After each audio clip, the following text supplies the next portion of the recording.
It just started now as soon as you... When I came, I saw a little bit of smoke. I think maybe the bottom of the car sparked. I don't know.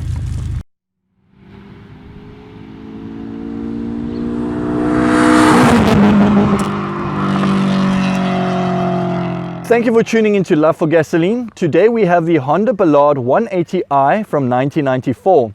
This car has 96 kilowatts and is basically an EG model. We'll be chatting to Daryl a little bit later, who is the owner of the car, to get a bit of insight of what he's done, what modifications he's done to the car, and what it's like to live with it on a daily basis. From there, we'll give you a conclusion and a rundown of what we think about the car. And before that, let's do some cinematics. I just can't let you go. Lord knows that I've tried to. You said I was the only one. No one likes being lied to. You made this mess and left me with the pieces. Now I wanna burn all the bridges between us. I can't focus, I can't forget. I've been thinking too much lately. I just need to clear my head. I just need to clear my head.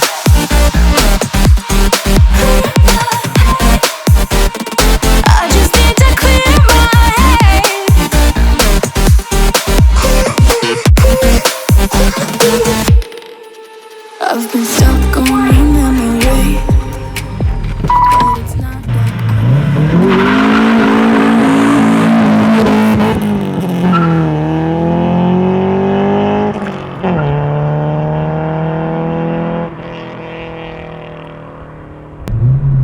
Alright guys, so we are in the Honda, and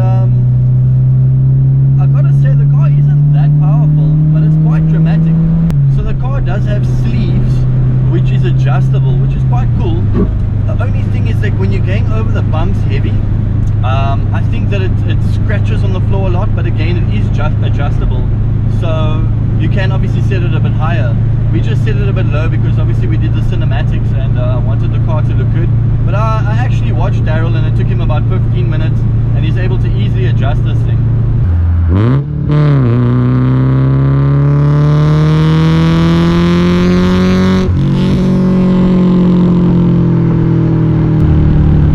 There's even modifications done to the point where there's USB so you can charge your phone. The steering wheel is extremely light as well, and I really seem to like that, especially coming from 1994 again. I mean, this kind of steering wheel, you wouldn't really expect it to be so light. So there's a bit of a downside. The brake booster does have a little bit of an issue, but this isn't something that's a major issue right now. It just obviously affects a little bit of the way that I have to do this review, but I have to be open and honest with you guys. But this is something that Daryl will go and fix in the future. But the car's got an exhaust system on it, it's got an intake on it, and it sounds really, really cool. Unfortunately, this is not a VTEC motor, so it is a B18 B3 motor, and it doesn't have VTEC, but it does have an awesome sound, and it's got a lot of torque underneath. The throttle is very sensitive, so it gives you this impression that the car is really, really fast. Daryl also told me that you can swap out the head for a B16 motor, and then you can do some really, really powerful things to this car. But it's just that he wants to use this car as a daily driver and doesn't want to sit with any downtime and issues and that sort of thing. So Daryl, I just wanted to say thank you very much for allowing me to drive your car today, and yeah, introducing me to your show, baby. Yeah, it's actually a privilege for me actually to do something like this. It's my first time that someone's want to review my car actually, and yeah, I must actually say thank you to you. No, not a problem at all. I think you're the third person driving my car. Oh, thank you. I'm on it. And the first person that actually hit the car until it limits. But yeah, I understand why we're doing the review and all that, and just to put the car through its pace and to sell the car, although the car is 25 years old. Yeah. It can still be pushed for a second year limit, no matter what. Yeah. But I wanted to chat to you about the modifications everything because this is actually your show car. Yeah, that's actually my show car. I like to do mostly show and sign shows. Test bay, as you saw in the bay, there's quite a few stuff that was done. But motor-wise, modifications, it's got the 4-1 branch, Wildcat branch on, very big branch. It's got a fully Profit exhaust system with stainless steel boxes. The exhaust size 57mm into a 63mm, and the tip will be a 73mm. And then induction, and that's it. No more special modifications, still stock ECU. The car was never on the dyno before, nothing like that. And yeah, and then unrated Newton sleeves, as you mentioned earlier. Fully adjustable, very easy to adjust. But I maintain it regularly, say every 3 months. It's got 8J mags on. Bought it from Sabamax. It's a 8J 2-step chrome lip, and yeah, it's 20 offset.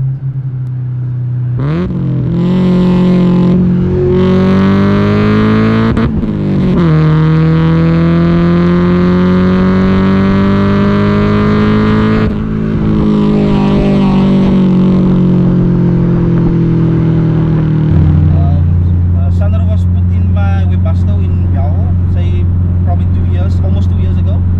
And yeah, sun visors, and then one And thing I saw you also have colored lights in the front as colored well. lights, so depends on the mood of the driver actually Yeah. of the car. And yeah, that's it. And then short shifter, as you can see, with the skunk 2 gear knob actually. And the one thing that stands out of this car is the bumper. So it's got the EG6 imported bumper, but it doesn't straight fit to the car. Doesn't fit straight. Unfortunately, you need to get the original OEM bumper. Both bumpers needs to be cut up so they can be molded together. Because the EG6 bumper, it's much more shorter at the sides as the EG8 bumper. So you need to do plastic welding. The first thing that I installed was the unbraided Mugen sleeves. It was the first thing Honda needs to go down. Can't drive that high. And after that, I've installed the exhaust system. But the exhaust and the mags I did the same 2 weeks from apart from each other. And after that, I started focus on the bay just before H-Day started, the first H-Day. And so I prepped the car for H-Day, and I did actually a lot of stuff. I think in that year I spent a little bit over 23k. But motor-wise, no issues, only your common problems. Idling control valve that gets dirty, water pipes, and that's it.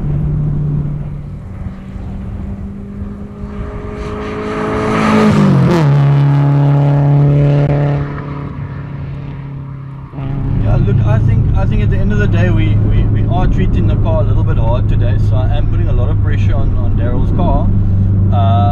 But this is actually a show car. It's more something to stand and get nice pictures of. He cleans the car very regularly and extremely well. And I mean, you know, you get different types of car modifiers. You get modifiers that's there for the aesthetic appeal. You get the modifiers that's there for sound, and then you get the guys that's there for performance. Yes, and a little bit of everything maybe. Yeah, a little bit of everything, but everything is going to cost you a lot of money. At the end of the day.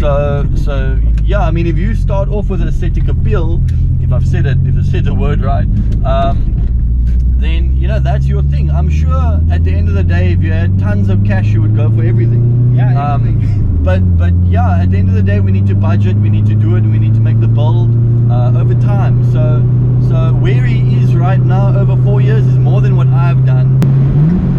So one thing is when you're actually on a nice smooth road, I can definitely feel that there's feedback coming from the steering wheel. So even though the steering wheel is light, you can still feel how the car is busy pulling you to an angle. And we adjusted the car low and high again. So the car, I think it's a little bit lower than it was when we drove this morning. It's just when you're going over bumpy roads, it's quite scary because you're jumping everywhere. Yeah, so you actually need to really hold on. Yeah, you need to continuously hold on. Especially with the steering that's so light also. It's a nice sweeping corner.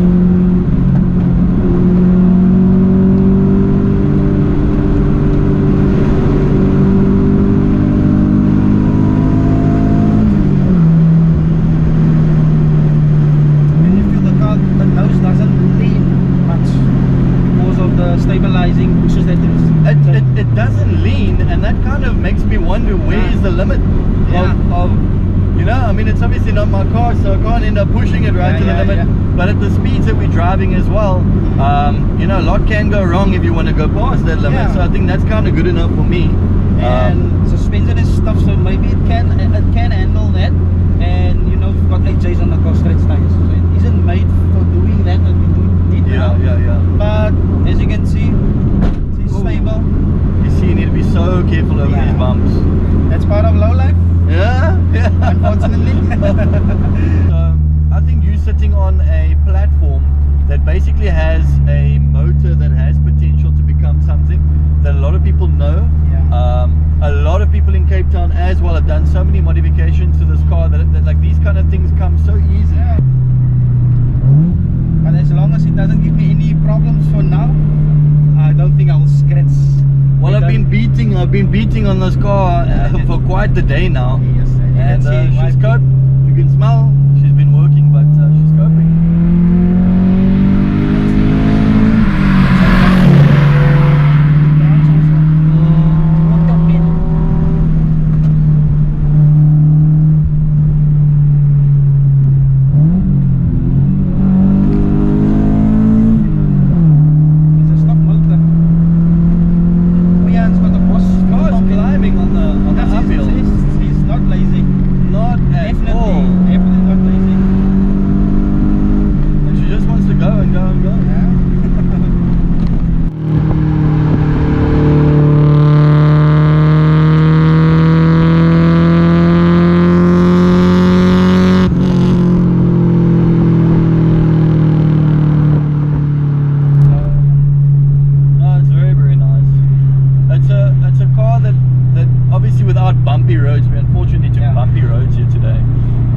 But it's definitely something that feels really cool going around the long bends. It's not like a sports car in terms of like it's gonna chase somebody down a racetrack, but it's definitely, because when you're inside you got your leather seats, you got that noise from the back. It's more like, I would say, a Saturday Sunday cruiser, and just to you know, beat on it in low gears and low revs and you know, stuff like that. So the sound and everything is there, so why not? No, it's a really cool car. Even when we stopped up by the garage earlier on, I noticed people were busy crowding around your car and actually looking at it, and you know, that's where it's really cool, where you actually put in effort and you know, it pays off. People actually really appreciate. That's actually nice, and that's why I told you it's actually a privilege for me, for you to do this, and because there's not a lot of guys out there with cars that can have this privilege to do this. No, definitely. So I feel like the car isn't good enough now to do something like this. But well, your car is definitely there. I mean, I can't judge it from a perspective of, you know, comparing it to a newer era type of car. I need to judge this car for the age that it came out. The dashboard's still very shiny. There's no cracks in it. Nothing. Even the door panels. Yeah, it's not the most expensive door panels and everything, but fancy looking stuff. But I mean, what the heck, dude? It's still extremely good condition. It feels good. It feels solid. What I noticed, Nate, it's mostly the older generation that always will give me a thumbs up for this car, because they used to drive EGs back in the day. Yeah. Most of the older folks. No, it's definitely. I could recognize the front of this car was from the first Fast and the Furious.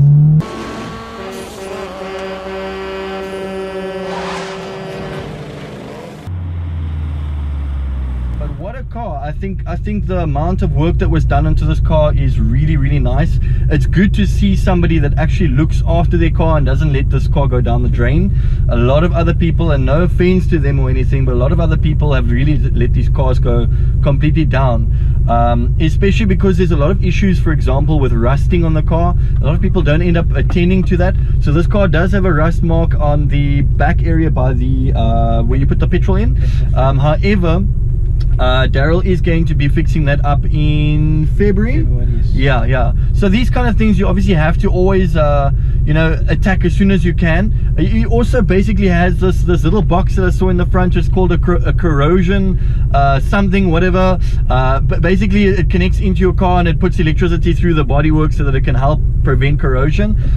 So these are the kind of extra things that he's basically done and gone out of his way for, to obviously preserve the car. And he's actually won some competitions as well, whether it's 3rd or 2nd place, which is also really a nice thing. But anyways, thank you very much guys for watching, and yeah, we'll see you in the next one.